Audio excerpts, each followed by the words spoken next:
I'll never forget the exact moment it started. I was polishing my motorcycle in the driveway, a black and chrome beauty that I had saved for years to buy, when the HOA president walked over with that smug look she always wore. She crossed her arms, tilted her head, and told me in the most condescending tone that motorcycles had just been banned in the neighborhood. I laughed at first because I thought she was joking. My bike was quiet, well-maintained, and I never rode recklessly.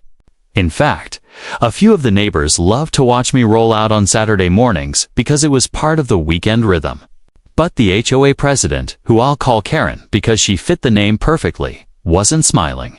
She handed me a printed notice with HOA letterhead, a brand new rule stating that motorcycles were prohibited on the premises.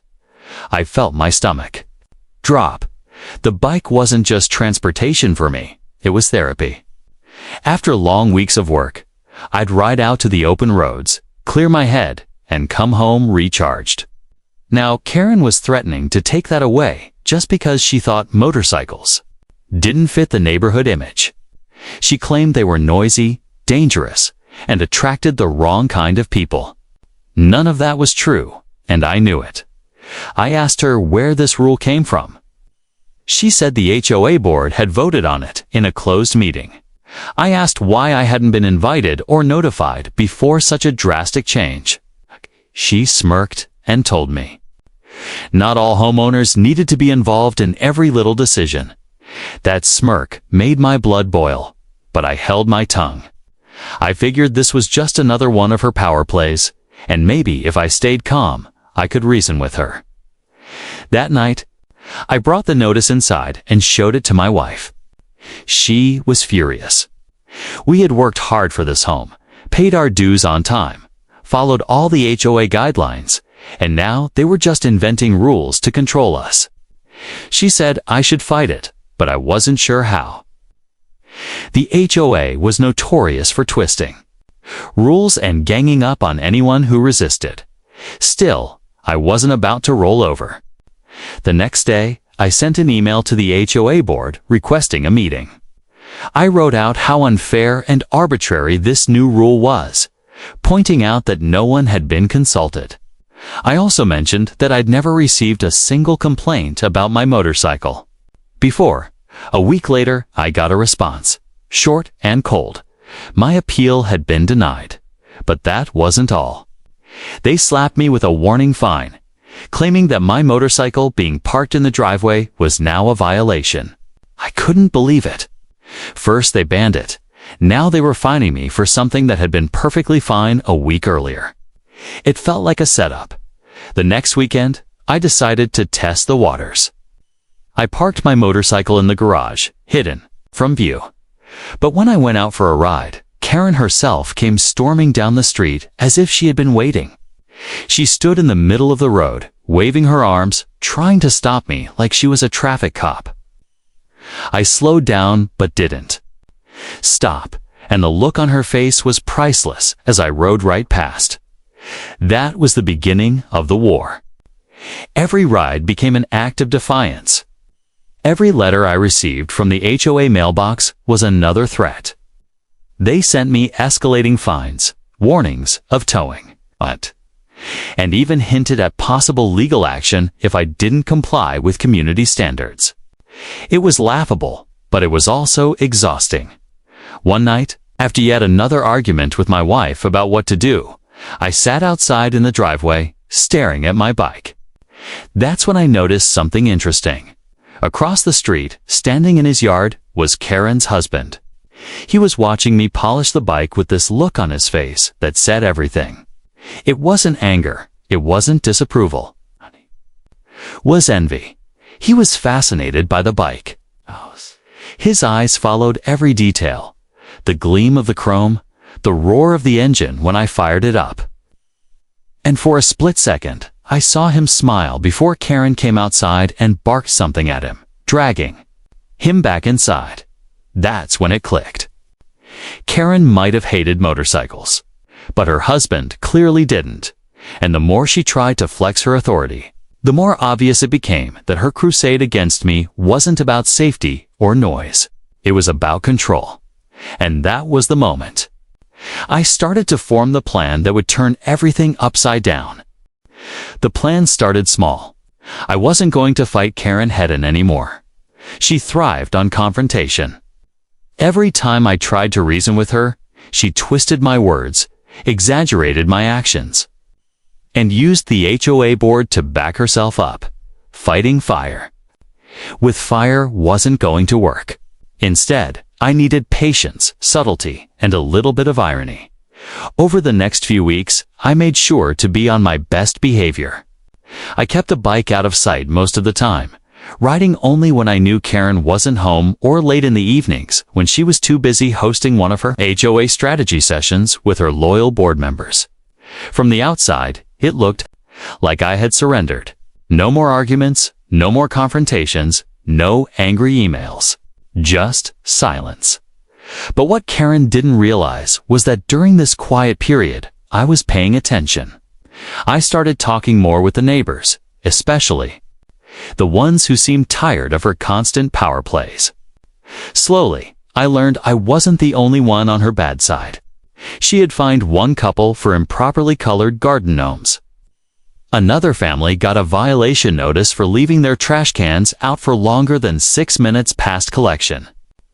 Someone else got threatened with legal action for string lights that were too festive. It was clear Karen ruled with intimidation. Then came the piece of information I had been waiting for. I was chatting casually with one of the neighbors during a weekend barbecue when he mentioned how Karen's husband used to ride motorcycles when he was younger.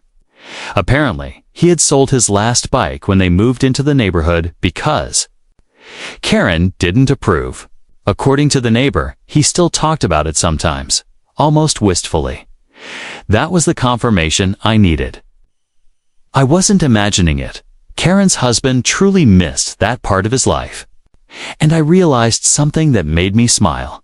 The very thing Karen was trying so hard to banish from the neighborhood was the same thing her own husband secretly admired. I decided to test the waters. The next Saturday morning, I rolled my bike out into the driveway and started polishing it like I always did. Sure enough, I caught Karen's husband glancing out from behind their curtains. A few minutes later, while Karen was busy in her garden on the side yard, he casually walked across the street. "Beautiful machine you've got there," he said quietly, almost like he didn't want to be caught. I grinned. "Thanks. Want to take a closer look?" His eyes lit up, and for the next 20 minutes, I showed him the details of the bike, the custom seat, the chrome exhaust, the way the engine purred when I fired it up. His smile was genuine, and for once, he looked free, like he had shed the weight of Karen's shadow. He admitted he hadn't ridden in years, but missed it every day. That short conversation planted the seed. Over the following weeks, whenever Karen wasn't around, her husband would find reasons to come over. Sometimes he'd ask questions about maintenance. Sometimes he just stood there listening as the engine roared. And every time, could see the same spark in his eyes, the spark of a man remembering who he used to be. Meanwhile, Karen had no idea. She thought she had me cornered, proudly telling the board during their meetings that I was finally learning to obey. She even paraded her so-called victory by putting me on the spot during a neighborhood gathering, smugly asking, "So, still riding that motorcycle? Or did you come to your senses?" I smiled and said, "Don't worry, Karen. The bike isn't going anywhere." She thought I meant I was giving up. But what I meant was that the bike was just the beginning of what was coming. Behind the scenes, I started looking at used motorcycles. Online, not for me, but for someone else. I wanted something reliable, not flashy, but still with enough character to make a statement. Something that would remind Karen's husband of the rides he once loved, the freedom he once had. After a week of searching, I found the perfect one, a vintage cruiser in great condition, affordable and practically begging for a new home. I didn't buy it right away. I needed to make sure the timing was right. This wasn't just about getting even with Karen anymore. This was about exposing her hypocrisy in the most ironic, poetic way possible. Because here's the thing, what better revenge could I get than gifting the one thing she hated most to the one person in her life she couldn't control forever? By now, the idea wasn't just a plan, it was destiny. The day I made the decision to buy that motorcycle wasn't sudden. It felt like everything had been building up to that exact moment. I remember sitting in my garage, staring at my own bike, thinking about all the times Karen had tried to shame me for owning it, all the nasty letters, the fines, the confrontations. And then I thought about her husband, the way his eyes lit up when he heard the engine, the way he talked about the rides he used to take, the places he'd seen, the freedom he felt. It struck me that Karen wasn't just trying to control the neighborhood, she was trying to control him too. And in a way, gifting him that freedom back would be the most poetic form of rebellion I could imagine. It wasn't just about revenge anymore. It was about giving him a chance to reclaim something he had lost. So, I called the seller of that vintage cruiser I had found online. The man lived about 40 minutes away and was eager to show it off. That Saturday morning, I drove over, cash in hand, and when I saw the bike in person, I knew instantly it was the one. It wasn't flashy, but it had soul classic black paint, chrome details that caught the sunlight, and an engine that purred like a content lion. The seller even had records of maintenance and a box of spare parts he threw in for free. I didn't hesitate. I paid the man, arranged for delivery, and by the next afternoon, that motorcycle was sitting in my garage, covered by a tarp. Every time I walked past it, I couldn't help but grin. Karen had no idea that the very thing she hated most was now sitting just a few feet away from my own bike, waiting for the right moment to make its grand entrance. The only question was how to deliver it. I couldn't just walk across the street, knock on their door, and hand over the keys. Karen would blow a fuse before her husband even had a chance to touch it.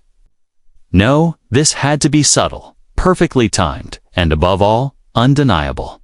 I started building a rapport with her husband even more.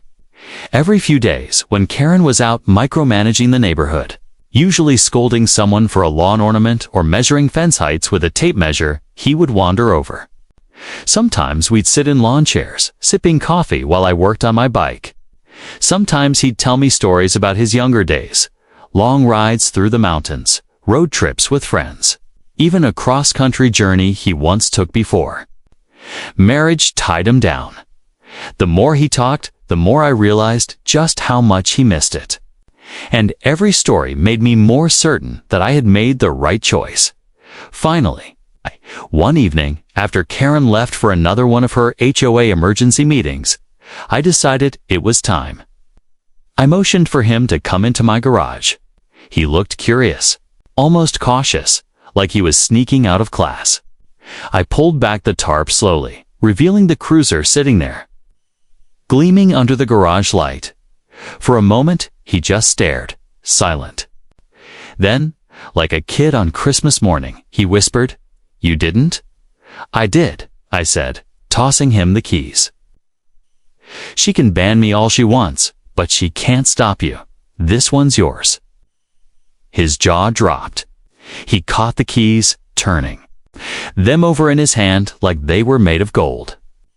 Then he looked back at me, eyes wide, a mix of disbelief and gratitude. "You have no idea what this means to me." "Oh, I think I do," I said with a grin. "But the real fun will be seeing Karen's face when she finds out." He chuckled nervously, clearly torn between excitement and dread. "She's going to lose her mind." "Exactly," I replied. "And that's the point." We spent the next hour going over the basics, how to start it, how to check the oil, the quirks of an older engine. He was rusty, but I could tell. The muscle memory was still there. His hands fit the handlebars like they had been waiting years for this moment. By the time Karen came home, he had tucked the bike into my garage again, hidden under the tarp. We agreed that, for now, it would stay here until he figured out the best way to handle the inevitable storm that would come when she discovered it. And, I'll be honest, part of me couldn't wait for that storm, because for once, she wouldn't. Be scolding a neighbor she could push around. She'd be face to face with the one person in her life she couldn't boss forever, her own husband. And when that day came, I planned to be sitting right there on my porch, watching every second unfold. The day Karen finally found out about the motorcycle was one for the history books. It wasn't even planned. Her husband and I had been tinkering with a bike in my garage on a Saturday morning, just tightening bolts, adjusting the chain, and giving it a proper polish. The engine was too tempting, though. He wanted to hear it run again, so I handed him the keys and he fired it up. The garage filled with that deep, rumbling growl, the kind of sound that vibrates in your chest and makes your heart race. He grinned ear to ear, revving it gently, clearly transported back to another time. That's when Karen stormed in. I don't even know how she got back from her errands so quickly, but the second she heard that engine, her head whipped around like a hawk spotting prey. She stomped up my driveway, eyes narrowed, lips pursed so tight they practically disappeared. "What?" she hissed. "Is going on here?" Her husband froze, hands still on the throttle. The look on his face was a mix of guilt and exhilaration. Like a teenager caught sneaking out past curfew, I calmly leaned against my workbench, arms crossed. Doing my best to look casual, just helping him with a little project, I said smoothly, "This beauty here is his." Her eyes darted too. Me then to the bike, then back to her husband. "His," she practically screeched. "You bought this menace for yourself." After everything I've said about motorcycles, her husband, to his credit, didn't shrink away this time. He sat a little taller on the bike, one hand gripping the handlebar like he was reclaiming a piece of his identity. "It's not a menace, Karen. It's freedom. And yes, it's mine." Karen's face turned red, then purple. She sputtered like a kettle boiling over. "Freedom. Do you have any idea how this makes me look? I banned motorcycles from this neighborhood. I fought tooth and nail to keep them out. And now my own husband is finally doing something for himself." He cut in sharply. His tone was calm, but firm, the kind of voice that carried weight. "You've controlled this HOA, this neighborhood, and me long enough. This bike stays." I swear you could have heard a pin drop. Karen was stunned, speechless for once in her life. She opened her mouth, closed it, then opened it again like a fish, gasping for air. But no words came out. Her husband didn't wait for her to recover. He revved the engine again, louder this time, a clear statement. Then, with a small grin, he said, "I think I'll take it for a spin." Before Karen could protest, he rolled the bike out of the garage and down the driveway. The roar of the engine filled the entire street as he pulled onto the road and disappeared around the corner. Karen just stood there, trembling with fury, glaring at me like I was the devil himself.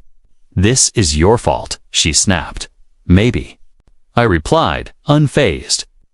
"Or maybe it's just about time he got to live a little."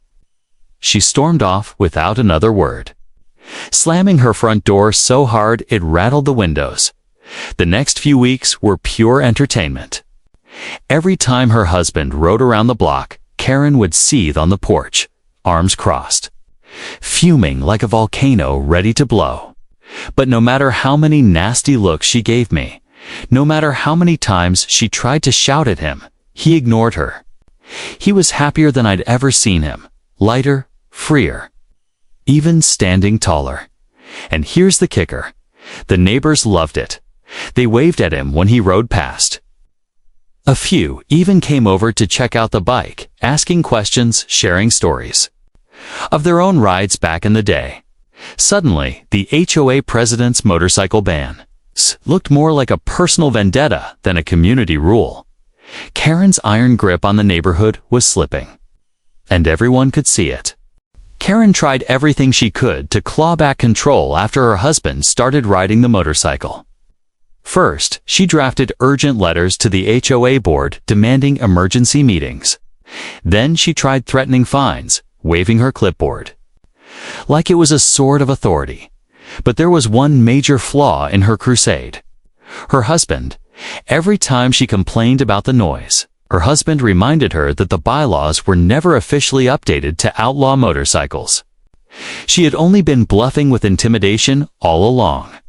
He had proof, the original HOA documents neatly filed away in their home office.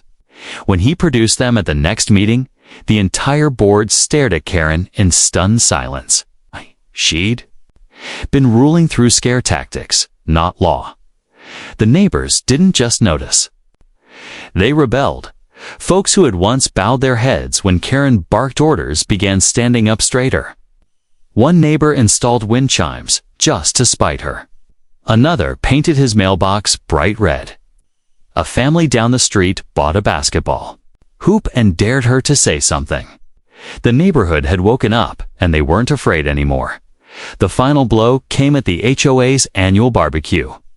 Karen arrived, clipboard in hand, ready to scold anyone who dared bring soda in a glass bottle instead of a can. But then her husband pulled up on the motorcycle, revved it proudly, and parked it right in front of the crowd.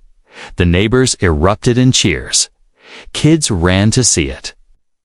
Grown men whistled and clapped. It was like a rock star had arrived, and Karen's husband soaked it in with a grin that stretched ear to ear. Karen, humiliated, tried to speak over the commotion. This is not acceptable. This is a violation of no Karen, one of the board members interrupted firmly. The only violation here is how you've been running this HOA. Enough is enough. And just like that, the neighbors voted. The tally was swift and brutal. Karen was removed as HOA president on the spot. She stood frozen, jaw slack, face pale. For once, she had no words. Her husband set his hand gently on her shoulder, leaned in, and whispered something only she could hear. Then he swung a leg over his bike, fired it up, and rode out with the entire neighborhood cheering behind him. Karen's reign of terror was finally over. As for me, I didn't just get to enjoy my motorcycle in peace. I gained a new riding buddy. Karen's husband and I spent weekends cruising scenic roads, laughing like teenagers who had just broken free of detention.